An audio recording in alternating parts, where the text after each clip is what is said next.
Good afternoon. What a terrific crowd. Can I have a tar? Tar. Very nice. Welcome back. My name is Douglas Payne, and I'm the Senior Coordinator for Alumni Education and Travel here at the GAA. I am pleased to introduce you to our first speaker of the afternoon, Dr. Bart Ehrman. Dr. Ehrman is the James A. Gray Distinguished Professor of Religious Studies here at the University of North Carolina at Chapel Hill, and is a leading authority on the New Testament and the history of early Christianity. We hope you will enjoy his lecture, The Triumph of Christianity. Now, for those of you wondering and watching what we're doing with the laptops at my chair here, I'm going to be on stage making sure the slides sync up, and I'm going to turn it over to Dr. Bart Ehrman.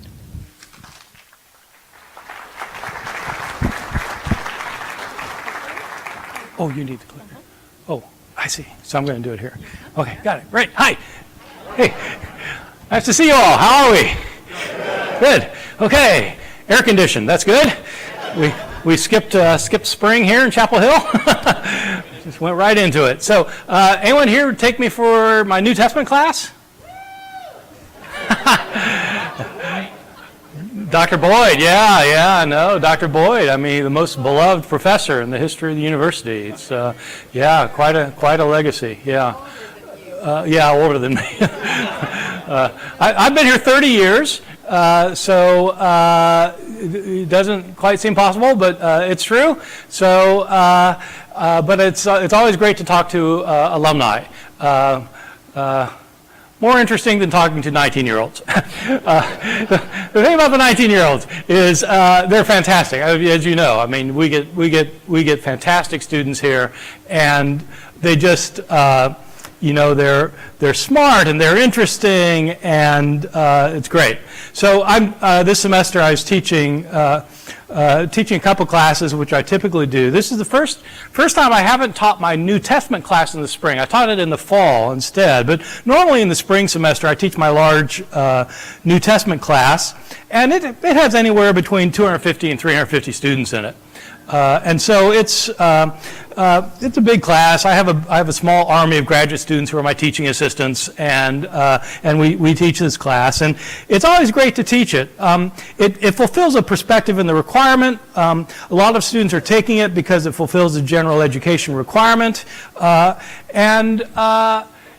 lot of my students are taking it because they're thinking, it's the New Testament. Okay, so these are students who not all of them, but most of them grew up in North Carolina, and most of them come from Christian homes, and most of them went to church for most of their lives and Sunday school for most of their lives, and so they're taking a class on the New Testament because, well, how hard can it be? This is like, we're not talking quantum physics here. It's the New Testament, right? So the first day of class, what I do every semester is, I'm sure I did, I don't know if I did this when you were there. What I do is, the first day of class, I hand out the syllabus, and I try to explain to them that this class will be very different from anything they've done with the New Testament before. They grew up in church, and this is not a church. This is a secular research university. We're not opposed to faith here, but we're not also promoting faith. We're independent of that. It's a secular school, and this will be a secular course that'll be approaching the New Testament from a historical point of view. So that it doesn't matter if you're a Christian or a Jew or Muslim or Buddhist or Hindu, it doesn't matter what you can be, an agnostic, an atheist, a pagan, it doesn't matter, because history is something that everybody can do no matter what their particular faith commitments are. And so I explained that this won't be like a devotional Sunday school Bible study kind of thing. So that's my first day of class. I spend about half the class doing that. And then for the second half of the class, I give them a pop quiz. Now, they think this is a little bit odd, my giving them a pop quiz before I've taught them anything. But going into the semester, I want to know how much they know about the New Testament already. I also want them to know how much they know about the New Testament. And so I have 11 questions on this quiz, and I tell my students that if anyone in here gets 8 of these right, I'll buy you dinner at the Armadillo Grill. Last year I didn't buy a single dinner. And the thing is, The questions are not that difficult. They're not even about scholarship on the New Testament. They're not about historical. I mean, they kind of roughly are, but they're basically factual. It's factual information about the New Testament. My experience over 30 years here is that my students have a much greater commitment to the Bible than knowledge about the Bible. And this quiz is pretty good evidence. So, okay, I'll give you a couple examples. So, the first question on the quiz is, how many books are in the New Testament? Okay, now, so the thing is, I get students with a range of answers, and about half the class has no clue, and so then we go through this quiz, I give them the answer, and the answer's right. Somebody said 27, yeah, the answer's 27. That's actually a very easy answer for this question. Why is that easy? It's easy because of this. When you think about the Bible, you think about God. And when you think about the New Testament, you think about the Christian God. And when you think about the Christian God, you think about the Trinity. And what is 27? It's 3 to the third power. 3 times 3 times 3. It's a miracle. So my next question is, in what language were they written? Now, that's an interesting question. Probably about half of my class typically thinks that the answer is Hebrew, which is wrong. And I'm never quite figure out why they think Hebrew. I guess it's because when you watch all these TV shows about the Bible, about Jesus, they're always flashing up these Hebrew texts in the background. And so you think, Jesus, Jew, ancient Hebrew, right? Hebrew, right? No, wrong. So some students think that the answer is Latin, which is a pretty good guess because Christianity started out in the Roman Empire, and Latin was the language of Rome, so that makes sense, but that's also wrong.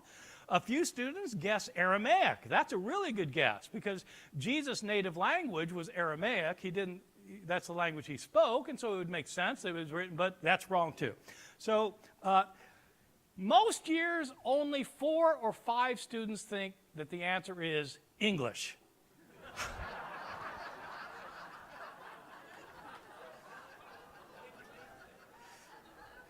But it turns out that the answer is Greek. The New Testament is written in Greek. And so I'm using this quiz as an excuse to teach them something. So I tell them about how Alexander the Great conquered the Mediterranean about 300 years before Jesus' death and spread Greek as the lingua franca throughout the world at the time. When the Roman Empire took over, they kept Greek. And so I use it to give them a little bit of historical information. And so I go through these 11 questions. Now, I do throw in a couple of curveballs. Because I don't want to buy any dinners. For example, one curveball is, what was the Apostle Paul's last name? And invariably somebody will say, of Tarsus. Right. Okay, yeah, Paul of Tarsus. Yeah, that's right. That's his last name. So, but I want them to know that because so the answer is Paul didn't have a last name. Paul didn't, so it's a curveball. So, but the deal is that in the ancient world, so again, this is a teaching opportunity. In the ancient world, most people didn't have last names. They had a name, and that's why in the New Testament you have all these people by the same name. And so, like, you have all these Marys in the New Testament, and they have to tell you which Mary it is because they don't have last names. And so it's always, Mary, the mother of Jesus, Mary of Bethany, Mary Magdalene, and so on, so they have different names. And I want them to know this because coming into the class, a lot of my students think that Jesus Christ, Christ is his last name. And so it's not, it wasn't Jesus Christ born to Joseph and Mary Christ, right? It's not, it didn't work like that. So, all right, I had a clicker here somewhere. Oh, you got the clicker, right. Okay, so, right. One of the interesting questions that we deal with at the very end of this semester on the New Testament leads my students into what would be the next kind of course they could take here, which is about Christianity after the New Testament. We have several courses that are taught by several of our professors on the history of Christianity after the New Testament period, and that's what I'm going to be talking about here for you all, a topic that I think is extremely interesting and important, My most recent book came out a few months ago called The Triumph of Christianity, and it's on this particular topic. And so this will be kind of summarizing that kind of information about how the Roman Empire came to be Christianized. That is, how did the Christian faith take over the pagan world? I just find this an inherently interesting question. I taught a PhD seminar on this question. We have a PhD program in the Department of Religious Studies. It goes back into the mid-'80s. And one of my earliest PhD seminars teaching here was on this question. And I thought about it and I thought I wanted to write a book about it, but then I thought, it's too complicated. And so I put it off. Finally, a couple years ago, I decided to write the book, and so that's the book. The question is really interesting, which is this. Let me set it up. According to the New Testament, which it's got to be right on this particular point, according to the New Testament, after Jesus died, there were a group of his male disciples, 11 disciples left, and a handful of women who came to believe he got raised from the dead, right? The very first, you start off with that group. And so we're talking about 20 people, okay? So that sounds about right. So say there are about 20 people who come to believe he got raised from the dead. These are lower class, illiterate, day laborers from a rural part of a remote area of the Roman Empire. They don't have educations, they don't have any prominence, they don't have any money. These are poor followers of Jesus. Within 300 years, there are something like 3 or 4 million Christians in the Roman Empire. By the end of the 4th century, Christianity is half of the entire empire, 30 million people. How do you go from 20 people to 30 million people? How did that happen? It's a great question. And so that's what I want to talk with you about, is like how did it happen? And so I'll try and explain how I think it probably happened. I'm going to start with terms. First, the term Christian. When I'm using the term Christian in this context, I don't have any particular theological understanding of who's a true Christian and who's a false Christian, or who's a good one or who's a bad one. Or I'm just using the term Christian in this context in the very broadest sense of somebody who considers themselves to be a follower of Jesus. Okay, somebody who's committed their life to following Jesus, however they interpret that, whatever their theology is, if it's someone like that, that's what I'm calling a Christian. Okay? Second term is a little bit more problematic. It's the term pagan. Historians use the term pagan, and when historians use the term pagan, they don't mean anything negative by it. It's not a derogatory term, the word pagan, when a historian uses it. And so it doesn't have the kind of connotations it has when we use it today, like when I say, my next door neighbor is a real pagan, which, by the way, he is. but I mean something negative about it. But when historians use the term pagan, they simply refer to anybody in the ancient world who followed any of the polytheistic traditions of religion, any of the polytheistic religions. That means basically when somebody says pagan, they're talking about anyone who's not either a Christian or a Jew. Because Jews worshiped only one God, and everyone else worshiped many gods, as I'm going to talk about in a few minutes. And so in some ways, the term pagan is not a very useful term, because it basically means everyone who's not a Jew. But you've got, if you've got an idea what a Christian is, you've got an idea what a Jew is, and you've got to talk about people who are neither of those things, you've got to call them something. And so scholars call them pagans. There are debates about where the term pagan originally came from.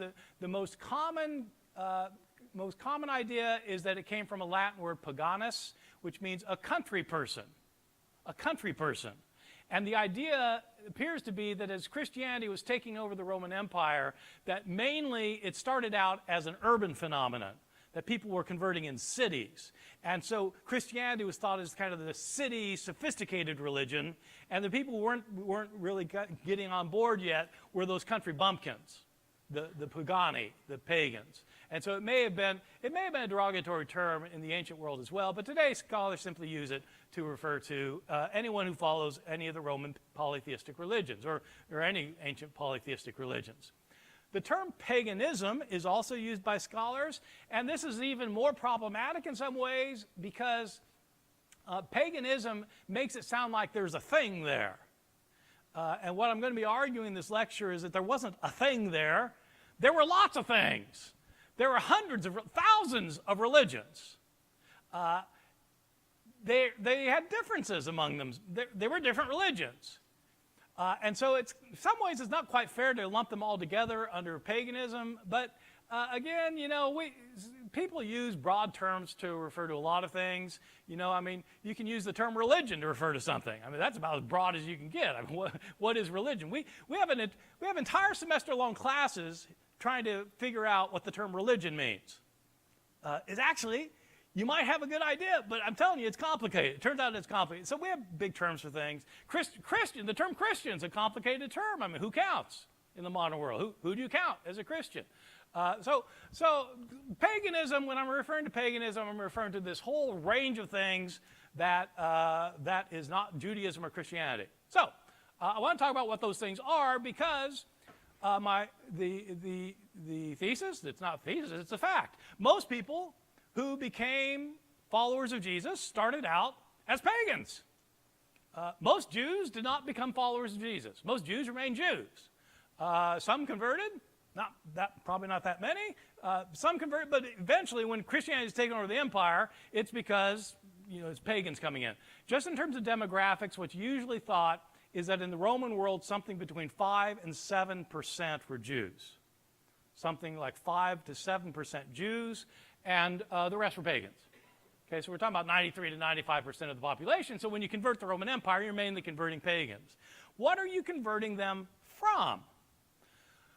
Well, I want to get to this by talking just for a few minutes about what it means to be religious, or why are people religious? If we understand why people are religious, we can understand better why they change their religious views. And so why are people today? Why are people who are religious? Well, many people subscribe to their religious beliefs and engage in their religious practices, whether they're practices of prayer or going to church or Bible study or whatever the religious practices are. Many people engage in their religious practices because religion provides them a way of having access to truth about bigger issues in life. We all have questions about why we're here, what we're here for, what we're doing, what's the meaning of life, what's the purpose of life, is there any ultimate meaning in life, is there any ultimate truth? And religion provides some way of grappling with these bigger issues in our quest for truth as we try to understand how to make sense of this world. So that's one reason today people tend to be religious. Second, religion provides a moral compass for people. How am I supposed to live? How do I know how to behave? How do I behave toward my family and toward my neighbors and my friends and the people I don't like and my enemies and how do I know how to live? Well, religion provides a kind of moral compass for people who want to have a sense for how it is they should live. Religion provides fellowship and community. People who are active churchgoers, for example, they get together with people that many of whom they don't normally see, and they come together for community. They worship together, they pray together, they talk together, they deal with big issues together, they support one another. So religion provides a kind of community and fellowship. And finally, many people are religious. I've found, especially here in the South, many people are religious because of the afterlife.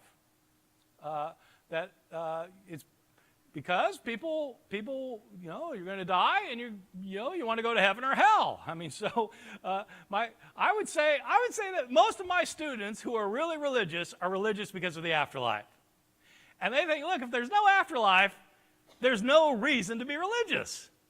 And so for them, they want to go to heaven, and they want to avoid going to hell.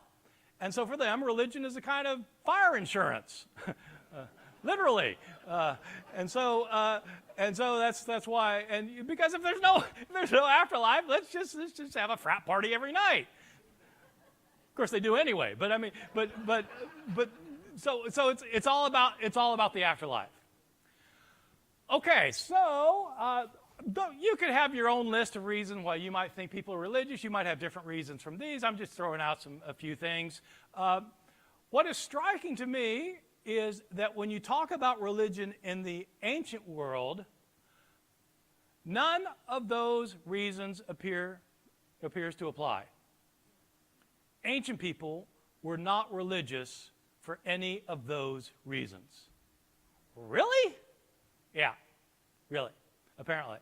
So let me talk about that. First of all, in ancient pagan religions, there were no doctrines, no statements of faith, no statements about the kind of nature of reality, that there's one God, that God created the heavens and the earth, that he has a son, that there are no theological beliefs that are connected with the religions. In ancient pagan religions, it did not matter what you believed. What? Yes, it didn't matter what you believed.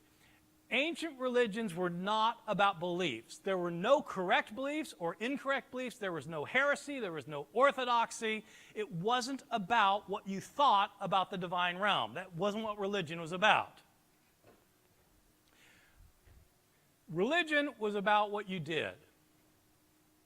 Religion, and not in your personal ethical lives, but what you did to honor the gods. That I'll talk about in a second. It wasn't about what you thought about the gods, it's what you did in relationship to the gods. There were virtually no religious ethics in the ancient world.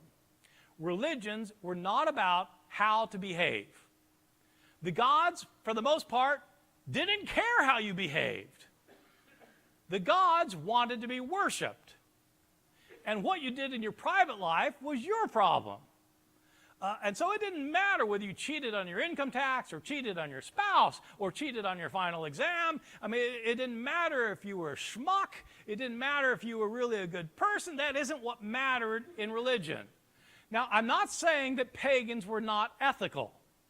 I'm not saying that pagans were not ethical. Pagans in the ancient world were just about as ethical as people are today, whether they're Christian or not. People were interested in ethics. But it wasn't part of religion. If you wanted to know how to behave, you learned it from philosophers.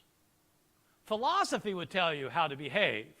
Religion was about something else. It's about how you behave toward the gods.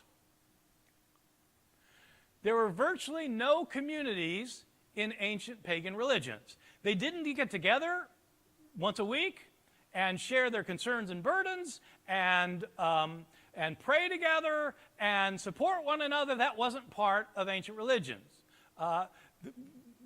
It was just not. It just wasn't. It didn't happen. It didn't happen that way. And there was almost no religious connection to the afterlife. Ancient religions were not about what happened after you died. Many people in the ancient world didn't believe there even was an afterlife. And religion wouldn't secure your afterlife. So in terms of not believing there's an afterlife, this is something I've gotten really interested in. The next book I'm working on right now, is on where the Christian ideas of the afterlife came from. The premise of this book, where did the Christian views of the afterlife come from? In other words, today, if you ask most Christians today, you say, what happens when you die? Well, your soul goes to heaven or hell, right? It's, your soul goes one place, your body deteriorates, your soul goes to heaven or hell. So that's a common view today. It's not the view of the Old Testament, nowhere taught in the Old Testament, and it's not what Jesus thought. So where did it come from? That's my next book. Come back in 5 years, you'll hear about it.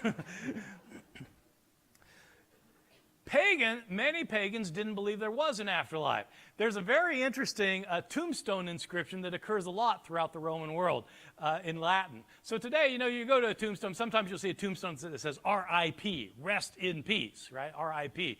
The Latin version of this was 7 letters. And the letters are N.F.F.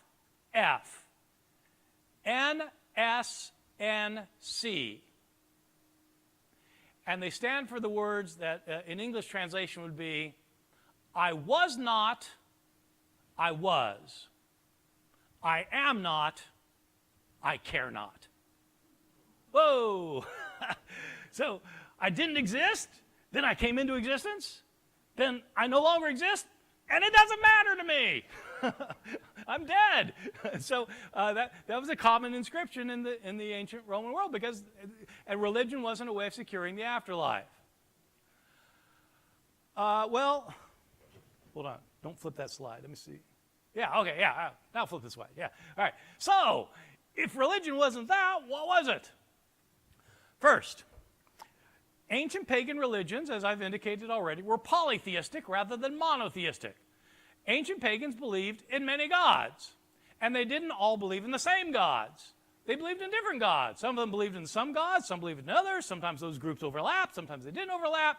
We tend to think of ancient religions, I think, by imagining Greek and Roman mythology. Like in Greek mythology, you get Zeus, the king of the gods, and Hera, his wife, and you get Ares, the god of war, and you get Aphrodite, the goddess of love, and you get these gods and goddesses you read in the myths, and they certainly had these gods and goddesses. But that was just the beginning. Those are the chief gods. Those are the really big gods. Below them are other gods, and below them are other gods, and below them are other gods. Every place had gods. Every city had gods that were worshipped by people in the city. And it wasn't just gods in the city, but every place had gods. Every forest had a god. Every river had a god. Every meadow had a god. Every home had its gods. Every family had its gods. You and your family would have gods. And they aren't the only ones you'd worship. You worship any of them. You worship your own gods, and you worship your city gods. You worship the great gods. You worship as many gods as you wanted to worship. There were many gods. The idea that there could only be one God struck most ancient people as completely ridiculous. What do you mean you can have only one God? It's like, what? Like you can have only like one friend? You can have only like one thing you do? You have like one thing you eat? I mean, it's like, that's it? What? I mean, and so people thought, of course there are lots of gods. And the gods are not in just different places, they're of different functions. Virtually everything in life, everything we do, every function has a deity connected with it. And so there are gods of war, there are gods of love. There are gods who make the crops grow. They're the gods who make the livestock reproduce. They're gods who make sure that women survive childbirth. There are gods who make sure the baby survives childbirth. There are gods who heal you if you're sick. I mean, how else are you going to get healed? God has to heal you. And so they're gods of health. And they're gods for all sorts of purposes. So these religions were all polytheistic, thinking that there are many gods. And you can worship as many of them as you wanted to. What really mattered were cultic acts. Doctrines didn't matter. It didn't matter what you believed about Zeus. There was no correct belief about Zeus or about Athena or anyone else. It didn't matter, and it didn't matter how you behaved. Zeus wasn't all that interested in what you did in your personal life. I mean, there were some exceptions. The gods didn't like it if you murdered your parents. They didn't like that. So patricide, matricide, that was out, and a few other things. But basically, how you got didn't matter. Well, how you got on in your life didn't matter that much. What the gods wanted was to be worshipped, and it was a fairly simple system that you need things from the gods because the gods can provide you with what you need to survive, and the gods will give you what you need if you honor them in the appropriate ways. If you honor them in the appropriate ways. And the two main ways of honoring the gods were by prayers and by sacrifices. So you would pray to the gods. So you would appeal to the gods for help, or a particular god for help. And you would thank the god. and you would praise the god, and you would have kind of interaction with the god through your prayers. So that was important. And it's important to offer God's things. For example, animal sacrifices. If you've got a city god, then maybe once a year there'll be a big city festival, and your town will sacrifice a bull, and we'll kill the bull. And when you kill the bull, it's not that you destroy the bull. You drain the blood, and you skin it, you butcher it, and then you give the parts that you're not going to use otherwise to the god. You take the bones and the fat, and you burn them. That's what the god wants. But the rest of it, you have a party. You butcher the meat, and this is a rare time when poor people could eat meat during the city sacrifice. And so it's a very festive kind of occasion. That's a sacrifice to the gods, but it doesn't always have to be an animal sacrifice. Every time you eat a meal, you might take a little bit of the bread and throw it onto the fire, or pour out a little bit of wine in honor of the gods. You're giving the gods things. You can give them flowers. You can give them incense. You give them various. So what the gods want are you to honor them by your prayers and your sacrifices, not by what you believe or how you behave. Third, the gods are particularly, religion is particularly concerned not with the afterlife, but with the present life. The concern is with the present life. Why not the afterlife? Mainly because people were so, life was so difficult for people that just surviving was an enormous task. It was hard in the ancient world. In most places and most times in the ancient world, it was very hard. Most people were living very close to the edge. If it doesn't rain this year, your village will starve to death next year. Well, you can't guarantee that it'll rain, but the gods can make it rain. This is a world where there's no modern medicine, obviously. In the ancient world, normally, a tooth abscess will kill you. Many children don't survive birth, and many women don't survive giving birth. In the Roman world, every childbearing age woman had to have 6 children to keep the population constant. Whoa, very high infant mortality rate. So there are all sorts of things in your life that you can't control, and the gods can control. And so you worship the gods so that they will give you what you need to survive, and hopefully even more than that, to thrive. And so the worship was given to the gods what they wanted so that they will give you what you need. That was religion. Christianity comes along, and it has an entirely different idea of things. In many ways different. Not completely different, but in many ways different. Christianity, like Judaism before it, insists that there's only one God. These other gods you're worshiping, they're not really gods. They're either figments of your imagination, or worse, they are evil demons. Christians claimed that the pagan gods were either dead and lifeless, or they were actually evil demonic forces that were convincing people to worship them even though they shouldn't be worshipped. There's only one God, the God who created all things. Christians had to convince pagans that there weren't many gods but only one, and that this one God had a son, Jesus. Jesus was the Son of God who reveals who God is. Now, eventually, this got a little bit complicated for Christians because it wasn't long before Christians were saying that Jesus was God. But they didn't think that Jesus was the God who was God the Father, because when Jesus was on earth, he prayed to God and wasn't just talking to himself. So if there's some other, so now if Jesus is God and God's God, you got 2 gods, right? You are a polytheist. No, we only got one God. And we got the Holy Spirit, by the way. So there's 3 of them.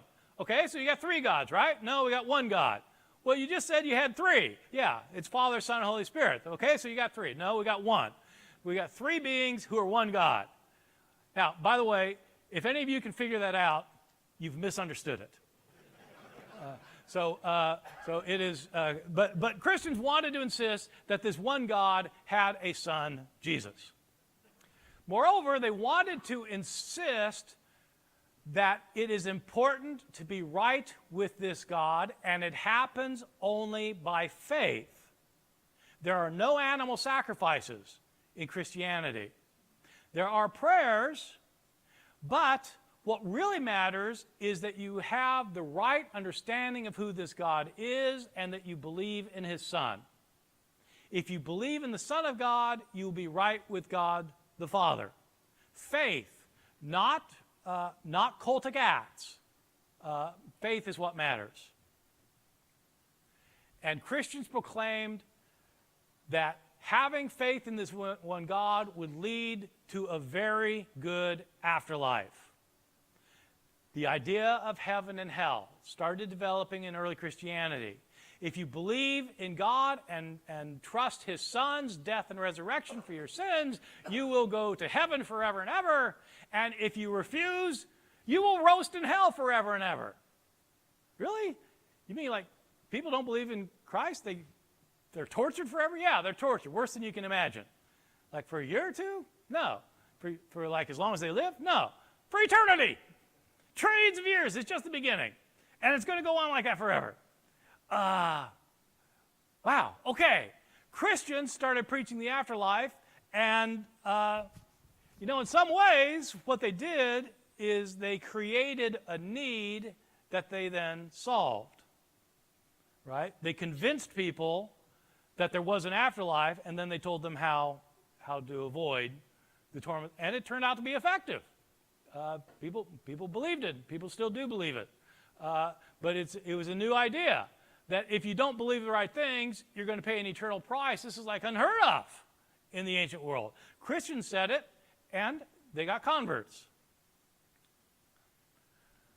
What is it that Christians said or did that made their new religion attractive? There are lots of views about this among regular folk and among irregular scholars, people who have various ideas about what it was that attracted people to Christianity. I looked at every ancient reference that I could find in any Christian or Greek or Roman source about people converting to Christianity, and I found a very clear pattern about what it was that made Christianity attractive. And it's related to why people were religious in the first place. The reason pagan people were religious is because the gods could provide them things which they couldn't provide for themselves, because the gods were more powerful than people. Christians declared that their God was more powerful than any of the other gods. They declared that the Christian God was more powerful. Well, how do you go about convincing anybody of that? Well, you convince them by showing them the miracles that he does. The gods do miraculous things. Now, in our world, we think of miracles as violations of natural law, right? We have this idea of natural law, and, your body weighs more than the water it displaces, and so when you walk on a lake in the summertime, you sink, right? Because we know the science of it, and we've got these natural laws. Now, in the ancient world, they did understand that nature works in certain ways. They understood that. They weren't idiots. They knew that you couldn't walk on water. But in the ancient world, there wasn't this kind of sense of this kind of closed nexus of cause and effect, and that everything worked according to natural law. It's just everything works the way the gods want it to work. And basically, you sink because that's how the gods set it up. And if the gods decide you're not going to sink, then you're not going to sink. And so the gods can do whatever they want at any time they want, and anything that's happening is a miracle. It's a miracle the sun comes up in the morning. That's a miracle. It's a miracle that it rains. Everything is a kind of miracle, and so the gods sometimes do unusual things. And so in the ancient world, nobody went around asking, do you believe in miracles? Everybody believed in miracles. The question was, who was doing the miracles? And why were they doing them? Christians insisted that their God was more powerful than the other gods, and they proved it by miracle contests. Really? This is the consistent record throughout our traditions. In the New Testament book of Acts, we have an account of the spread of Christianity in its first 30 years. So the first 4 books of the New Testament, Matthew, Mark, Luke, and John, are all Gospels. They're about the life and death and resurrection of Jesus. The 5th book is the book of Acts. The book of Acts is about what happens after Jesus dies and is raised from the dead. Well, Christianity starts spreading throughout the Roman world. The apostles go out and they start converting people. And eventually, in chapter 9, the Apostle Paul converts. And he takes the message way far afield, and he becomes the main character of the book of Acts. And so this is about how people are being converted to follow Jesus in the early years. And how do they convert? Well, the first conversion happens in chapter 2. Chapter 2, Jesus has ascended to heaven, and he's told the disciples that they're supposed to stay in Jerusalem until the Holy Spirit comes upon them. And in chapter 2, you've got 120 people now who are followers of Jesus somehow or other. We're not told how you get from that 20 to 120. It's just all of a sudden you got 120. The 120 are together, so it's a group like this. And it's on the day of Pentecost, which is a Jewish festival. And they're talking together and praying together. And all of a sudden, they hear a sound of a rushing wind. And the Spirit descends upon them. And over their head, all of them have tongues of flame over their heads. And they begin speaking foreign languages they don't know. And they're outside, and people from Jerusalem are gathered around, and people from around the world are there for this festival, and they're hearing these people talk in their native languages, even though they're not from their place. And so it's like, how do they know our language? And they're preaching the gospel in these other languages, and the Spirit does this great miracle, and everybody observes it, and Peter gets up and it says, this is the power of God. We all are those who believe in Jesus, and anyone who believes in Jesus can receive this power of the Holy Spirit, and he preaches to everybody, and 3,000 people convert on the spot. Whoa, that's a nice little rally. And then the next thing that happens is the next day or two, Peter is going by the temple in Jerusalem. And there's this man by the side who's lame, who cannot walk, and he's begging for money. He looks at Peter and John walking by, and he sees them, and he asks them for money, and Peter says, silver and gold have I none. What I have I say to you, in the name of the Lord Jesus, stand up and walk. And this man who's been lame from the birth stands up and starts leaping around and jumping and running, and everybody's saying, whoa, this is the guy who was begging who couldn't walk, and he can walk. And Peter stands up and preaches a sermon, and 5,000 people convert. So, in a week, you've got 8,000 converts. And it's like, at this rate, there aren't going to be any non-Christians left in Jerusalem in about 2 months. This is going to be it. But it doesn't go quite like that. But people are converting, and every time they're converting by miracles. Peter gets so good at miracles that at one point in the narrative, his shadow can heal people who are sick. And so they line the streets with these sick people, and Peter walks down the street, his shadow falls on them, they're all healed. Later on, Paul converts, when Paul converts, he's the first one to do the sacred handkerchief trick, where he blesses a sacred piece, a handkerchief or some article of clothing. If somebody's sick, they take this off to the person, and it heals the person. And so it goes, one miracle after the other. People are converting because they see the power of God, because they become convinced that this God is more, my God never did that. Well, this God can do it for you. And so they start worshiping the God of Jesus. And you find these miracle narratives not only in the book of Acts, but also in the books that are not in the New Testament. There's a whole range of books that did not make it into the New Testament that were written by early Christians. They're very interesting books, including a collection of books called the Apocryphal Acts of the Apostles, which are about the apostles' missionary activities one by one after their death. And these are legendary accounts, so I'm not saying that these are historical, but they're interesting because they show us how people were imagining what it would take to convert people. So let me just give you a couple of examples to show you how it works. So there's one book called the Acts of John. It's about Jesus' disciple John, who's a great miracle worker and converting all sorts of people because of his miracles.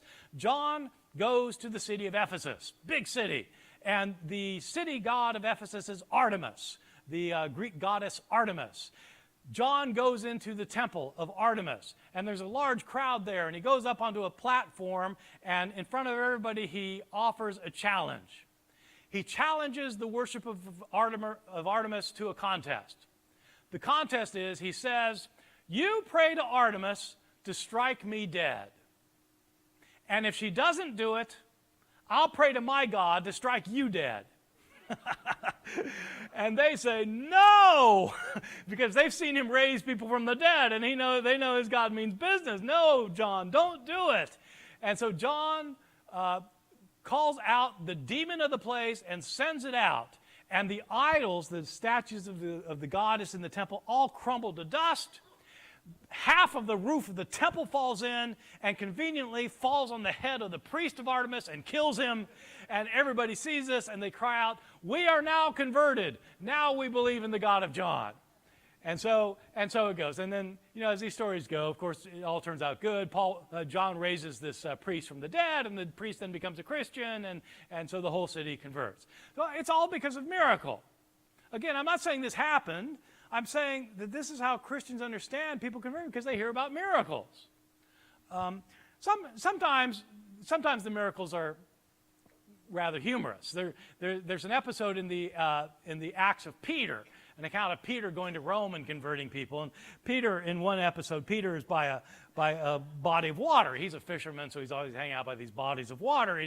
He's preaching to this crowd, and the crowd isn't buying it. They're not accepting his message. And Peter is in some frustration, looks around. He sees behind him a fishmonger shop.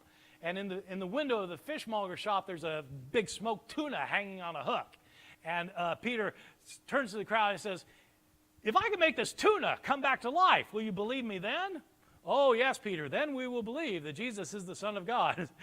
Okay, so he goes over, he takes the tuna, lifts it off, throws it in the water, commands it to come alive in the name of Jesus, and the fish come back to life and starts swimming around, and everybody then converts. So this is the story of Peter and the smoked tuna. So anyway, so you get these apocryphal acts of people doing these miracles. And it's not just in these legendary accounts. When you actually read what Christians say about what it is that's converting people, it's because the Christian God is so powerful. More powerful than the pagan gods. If you worship the gods because of their power and you find a new God that's more powerful, that's the God you worship. Historians have a bit of a problem with these stories because, obviously these things about Peter and John, they're obviously legendary. Well, were miracles being done to convince people that Christian God was more powerful than the other gods? My view of a historian, kind of weirdly, is that it doesn't matter whether the miracles happened or not. Because I think what was converting people was not seeing miracles or experiencing miracles, it was hearing about miracles. Most people today who believe in miracles because they've heard about them. Now, some people say that they themselves have experienced miracles. Some of you will say that. But most people today who believe that on the day of Pentecost the Holy Spirit came upon the apostles, most people today were not there to see that happen. They read about it. And they've heard Christians talk about it. And they've heard about other miracles. And often it's something like, your cousin was married to a guy who saw something once. Right? It's always fourth or fifth hand. So I'm not saying the miracles didn't happen. I'm saying that whether they happened or not, if you're a Christian, you'll probably think some of them did happen. If you're not a Christian, you're going to probably think they didn't happen. And I'm saying it doesn't matter which way you go. Because either way, what's converting people is that they come to believe that the Christian God is more powerful because they've heard about great miracles. Okay? So that's what I'm saying. There were two reasons why this miracle discourse worked for early Christians. First, unlike the other religions of the Roman world, Christianity was evangelistic. We are kind of accustomed to the idea that if you've got a right religion, you want to convert other people to it. You might not feel that way personally yourself, but you're used to the idea that the people who think they've got the right religion want other people to join that religion because obviously, that would be good for them too. This is another weird part of ancient pagan religions. They were not evangelistic. There were not any evangelistic missionary religions in the ancient world until Christianity showed up. Not even Judaism was evangelistic. In the ancient world, Jews certainly thought that they were right and they wanted to worship their traditions, but they didn't care whether you worshiped their traditions. They wanted to be left alone to worship the way that they customarily had worshipped.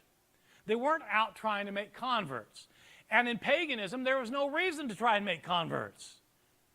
Why would you want to make a convert? I mean, I worship Zeus, you worship Apollo. Well, that's great. I mean, Apollo's a god. Of course you should worship Apollo. I mean, if you want to worship Zeus, that's good too. I mean, Zeus is good. You get a lot of things, but Apollo's good too. So there's no sense that like you should try and convert people. Conversion was unheard of in the ancient religions until Christianity came along. Christians said that we have to go make disciples. We have to convert people. If people don't convert, they're going to go to hell forever. And so it's important to convert people. So Christians were out there beating the bushes trying to change people's mind, and that made Christianity different from everything else. In combination, close relationship with the second feature, Christianity is exclusivistic. This is another thing that seems weird to us. In our world, if you're one religion, you're not another religion. If you're Mormon, you're also not Muslim. You're not both things at once. You're either a Mormon or you're a Muslim. If you're a Baptist, you're not also a Buddhist. They're different things. We have this idea of there being like these religions and you belong to one. In the ancient world, it didn't work that way, mainly because they were all polytheistic, except for Judaism. In the polytheistic religions, there was no idea that you had to agree with me in my religion. You worship any god you want, any way you want. I mean, all the gods deserve to be worshipped. And so if you want to begin worshiping my God, you don't have to give up your God. You continue worshiping your God. And now you simply add mine on. Christians weren't that way.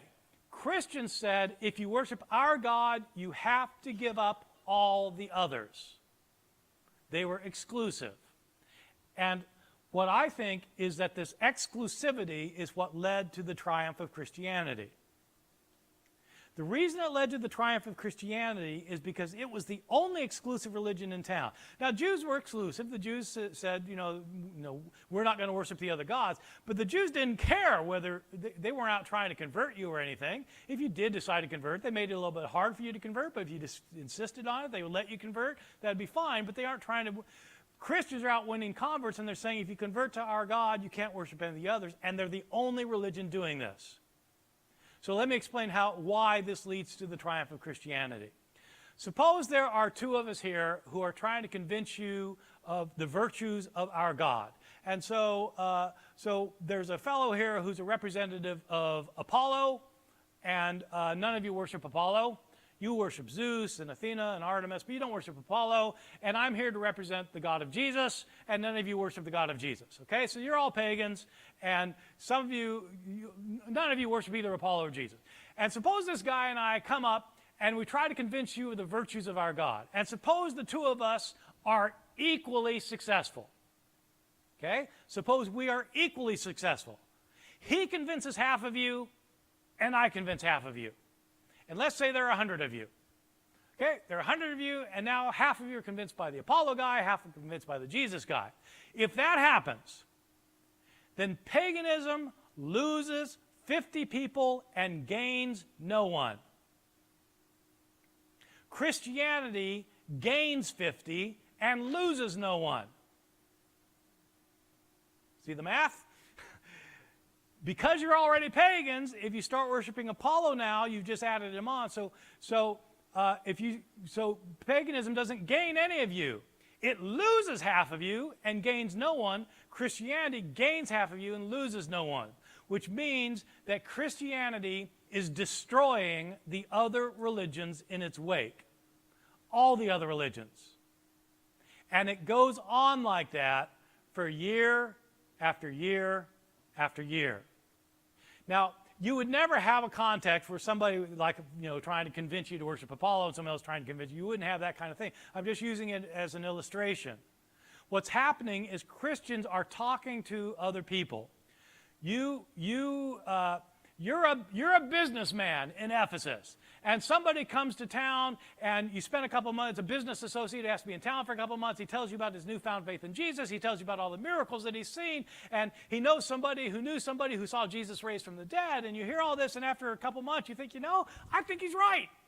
And you decide to join the Christian community in Ephesus. You do. And then you convince your wife to join. And your wife then spends a few months talking to her neighbor.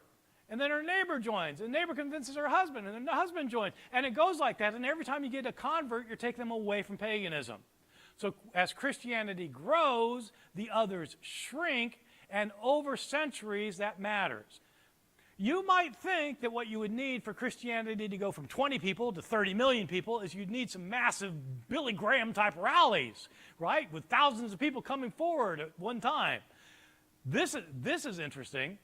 You don't need you don't need mass conversions. What you need, as it turns out, is a conversion rate of about 3% a year.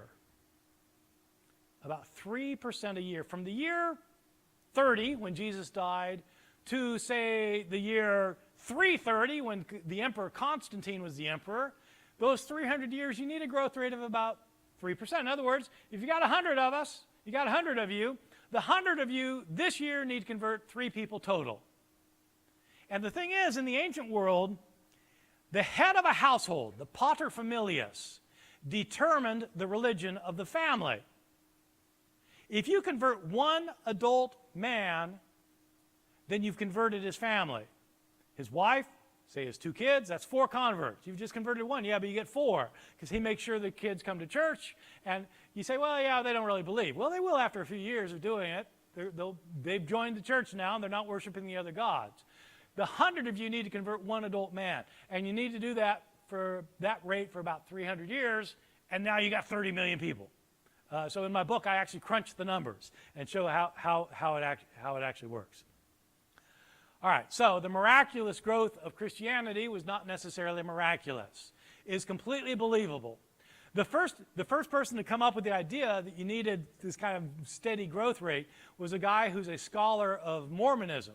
His name is Rodney Stark. He wrote a book where he argued that Christianity had to grow about 40% every decade.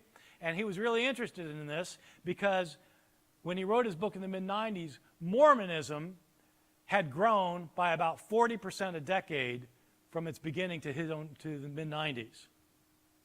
So what happens is, if you've got this kind of this steady growth, if you don't have very many people, then not very many people are converting, and so it's kind of a flat line. But once you start getting numbers, it takes off and it becomes an exponential curve. And I think what that all means is that in 200 years, we're all going to be Mormon. Christianizing the Roman Empire. How did the Christian faith take over the world? Christians were convinced that they were right, and since they were right, everyone else is wrong. Christians were convinced that you had to believe in Jesus or you would spend eternity in hell. They believed that God had commanded them to love others. If you love others, you won't allow them to go on in their misbelief. Christians had an incentive to try and convert other people. And so they did try to convert other people. The conversions appear to have happened mainly by word of mouth. Not by missionaries, not by evangelists, not by tent revivals, not by pit preachers, not by the sorts of things we might be used to today, but simply by word of mouth. It happened slowly over time, but after a while, it took off.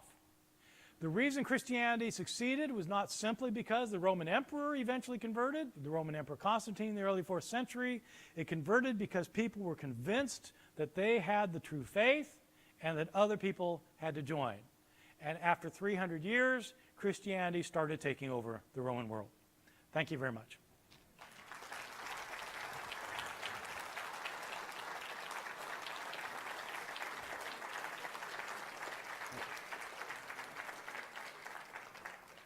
I have time for questions. Do I have time for questions? I have time for questions. I have time for questions. Yes, in the back. Speak loudly, and I'll repeat your question so everybody can hear.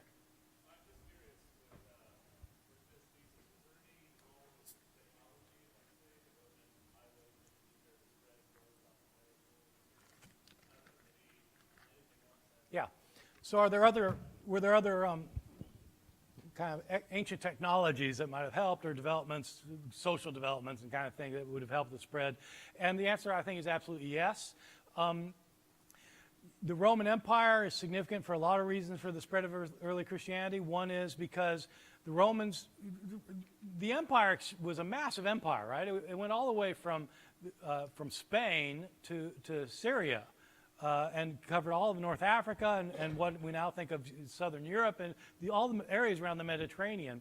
And Romans built roads throughout that entire thing. They built roads not so you could, go places. They built roads for the armies, right? Because they had to get the armies to the frontiers, and you needed the armies, and so they built these massive roads.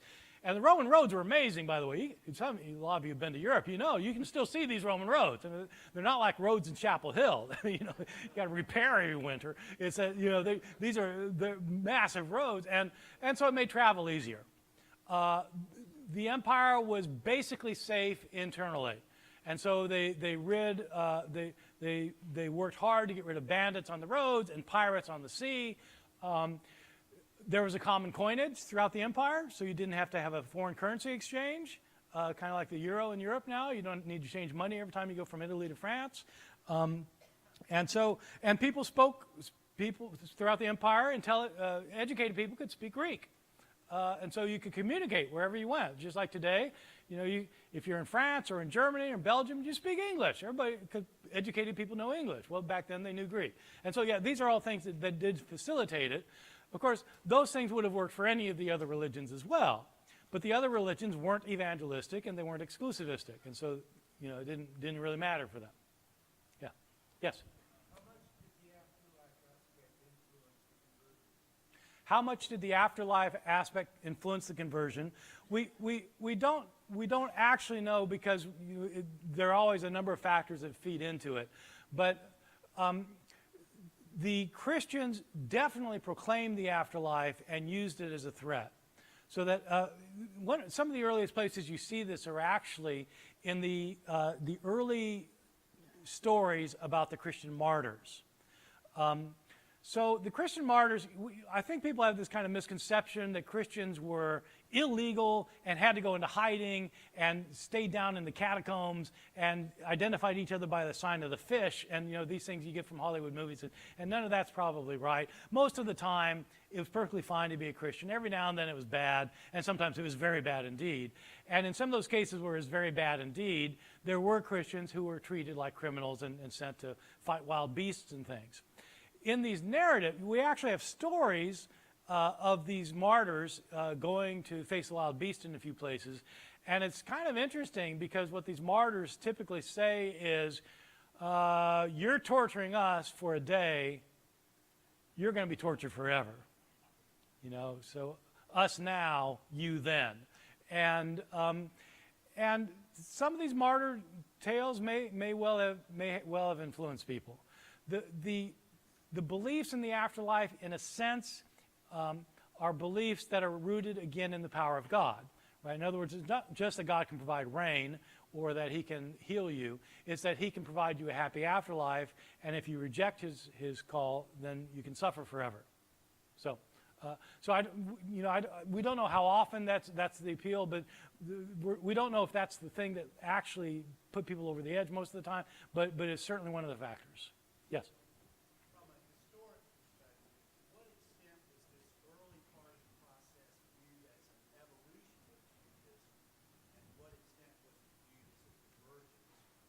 As a conversion? Diversion, yeah. So the question is, from a historical perspective, how much was this movement seen as a kind of a development of Judaism, and how much was it seen as a diversion from Judaism? The earliest Christians were Jews. Jesus was a Jew. His followers were Jews. They followed the Jewish law. They kept Jewish customs. His first followers thought Jesus was the Jewish Messiah.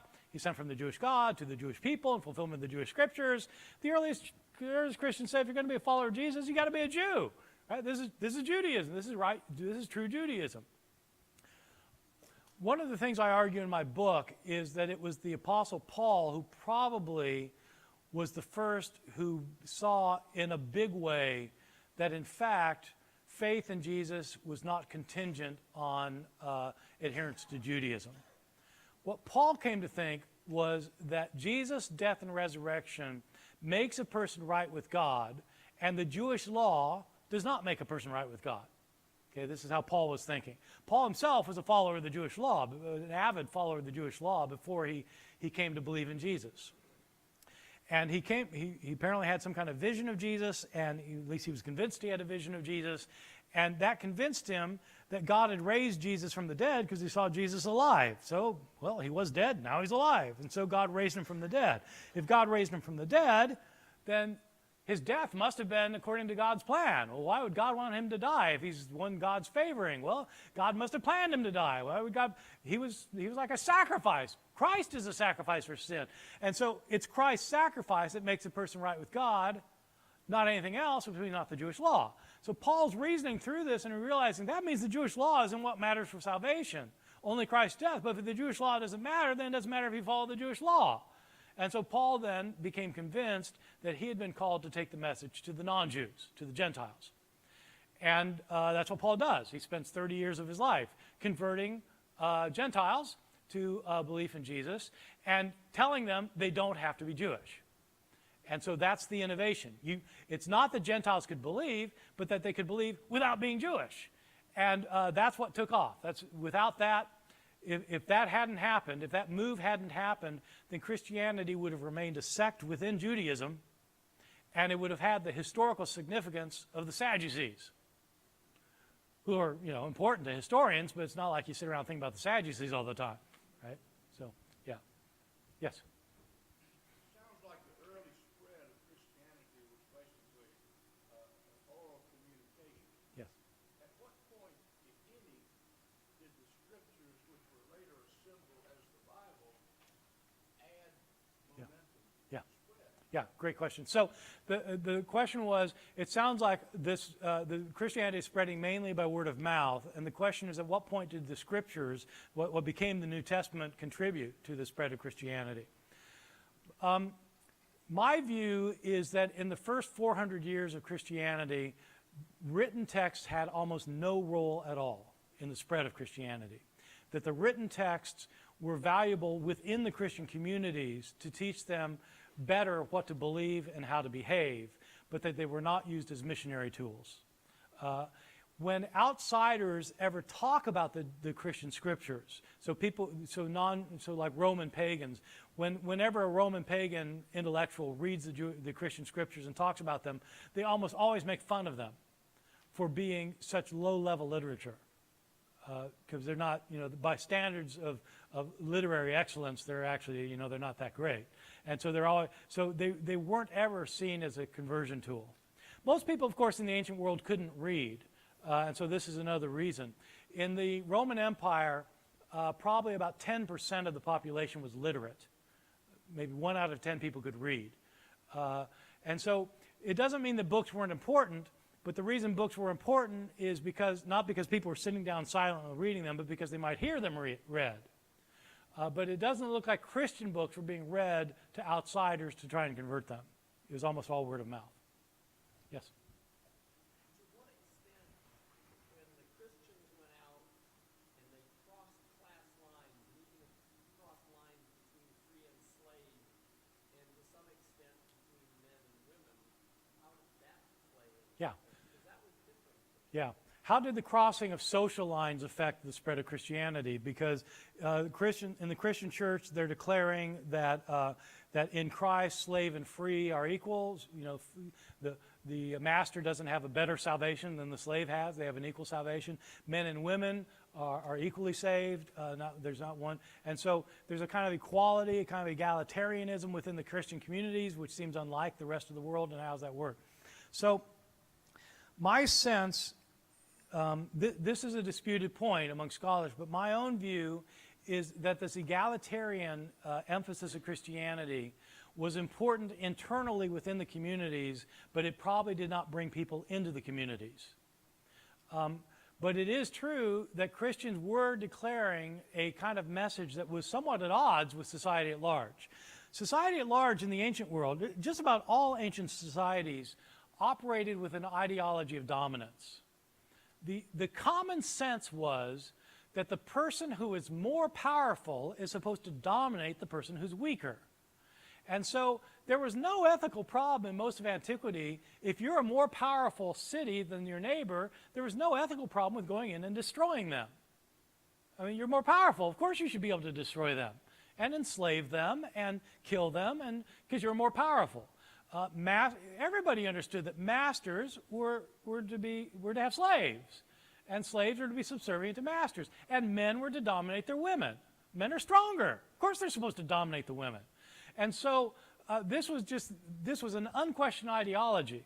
Christians had a different ideology, and it's probably rooted in the teachings of Jesus, where that in fact, before God, all people are equal. And it's probably not an accident that in the Roman world, you didn't have governmental programs that were designed to help the needy.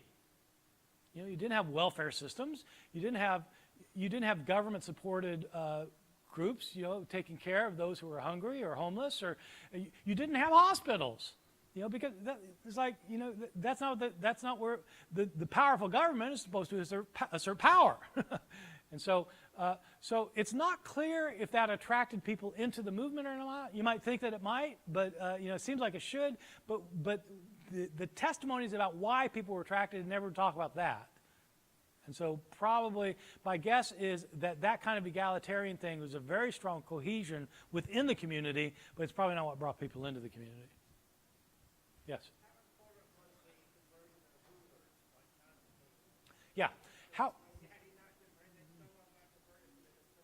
Yeah. How important was the conversion of rulers such as Constantine? You know, when I started thinking about this book years ago, I thought that Constantine's conversion in the early 4th century was the reason Christianity took over.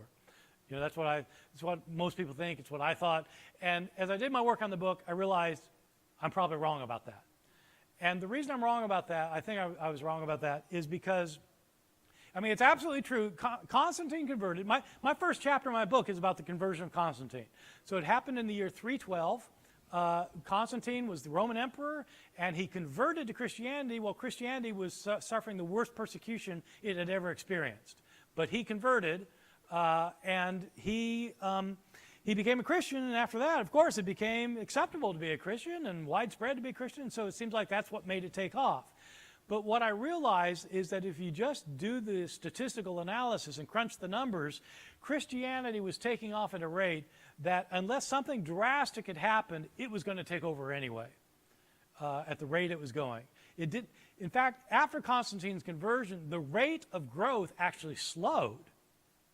The reason the rate of growth slowed after Constantine converted was because if it had continued, within about 50 years, there'd be more Christians than there were Romans in the Roman Empire. Like, there'd be more Christians than there were people because of the rate it was growing. So my sense is that Constantine, his conversion was important for a number of other reasons, but it wasn't to make the religion succeed. I think it was going to succeed anyway, and if he hadn't converted, probably, you know, the next emperor would have, or someone else would have jumped on the bandwagon. I have time for one more question in the back. Yes? Yes. It appears that what happened was these several brilliant ideas that emerged in a few years around the time of Jesus. Some of them had historical roots in Judaism. Some others, such as evangelizing and exclusivity, appear to be unique. And I wonder, how do you separate those out between what clearly was sort of an evolution of Judaism and what was a brilliant marketing strategy? Yeah. Yeah, right. So you have this kind of moment where everything seems to come together as a kind of a perfect storm, and how do you have development clearly out of Judaism. Christianity begins as a sect of Jews who believe that Jesus is the Messiah, but then you have this kind of exclusivity and this evangelism coming in, and then it takes off. And it's one of those amazing moments in history that, you know, there's no necessary reason that Paul had to have this insight, right? If Paul hadn't had his insight, what would have happened? We don't know. I mean, we don't know, but he did have his insight. And it did end up changing things. I think Paul's conversion was far more important than Constantine's. I think without Paul's conversion, we don't know what would have happened. Christianity probably would have remained a sect within Judaism unless somebody else came up with this bright idea. But it ends up being, that's why like this entire period, this is the period that I spend my life studying, and this is one of the reasons. It's just the most amazing thing. If it hadn't happened like that, if it hadn't been this perfect storm of circumstances, then Christianity would never have become a worldwide religion. It would not have been a religion of Gentiles. It would have been a part of Judaism. So it'd be a small sliver of the 5% of the people who were Jewish. And so Christianity would be a sect of Judaism. Rome would have remained pagan. There never would be the Christianization of the empire. You wouldn't have had the history of late antiquity as it developed. You wouldn't have had the Middle Ages as they happened. You wouldn't have the Reformation as we wouldn't have a Reformation, obviously. You wouldn't have the Renaissance the way it happened. You wouldn't have the Enlightenment the way it happened. The entire history of the world would be massively different. And it affects not just religion. We're talking philosophy and art and music and literature. Our entire cultural heritage has radically changed because of this. And so I don't, whatever you think about it personally, whether you're a Christian or not a Christian, whether you think it was a great triumph or a great loss, whatever you think, it was the greatest cultural transformation the world's ever seen, in my opinion. I need to stop. I want to say one thing before I stop. I want to say one thing before I stop, which is I want to tell you all that I have a blog. All right, so I have this blog that's called the Bart Ehrman blog. Just look my name up on the internet, Bart Ehrman blog. I post about 5 times a week, 1,000 words a day, 5 times a week on this blog, dealing with everything about early Christianity, the historical Jesus, the Gospels, the Apostle Paul, the spread of Christianity, the Apostolic Fathers, the books that didn't make it into the New Testament, women in the early church, Constantine, everything for the first 400 years. You get 5 posts a week for 1,000 words a day. People ask me questions, I answer questions, people make comments. It's like this big deal. The only deal is you got to pay to join. So it costs $24.95 a year for a membership, and I don't keep a dime. I give all the money to charity. I support 4 charities that deal with hunger and homelessness. Last year, we raised $137,000, and I'd like to raise $150,000 this year, and that will depend on your joining. So you get tons for your money. You get masses for your money, and it all goes to a good cause. So look up the Bart Ehrman blog and think about joining. Thank you very much.